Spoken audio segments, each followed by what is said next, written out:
Praznik med drugim predstavlja tudi priložnost za pregled večjih projektov, ki jih trenutno izvajajo v občini. Osnovna šola dr.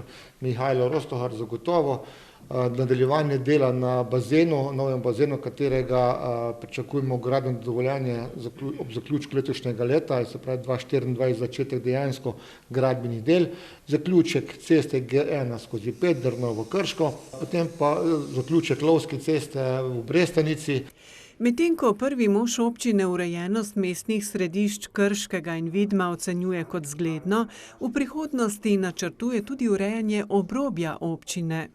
Preko razgovorov s člani mestnih svetov, mestnih četrti in pa svetokrajinnih skupnosti pridobivamo informacije, kaj je tisto, kaj njim manjka, kaj si želijo, in temu primerno bomo naredili analizo potreb teh naših občank in občanov in pristopili k investicijam, ki bodo njim omogočile kvalitetnejše in pa boljše življenje na periferiji. Samo praznovanje pa bo, tako Kerin, kar pestro.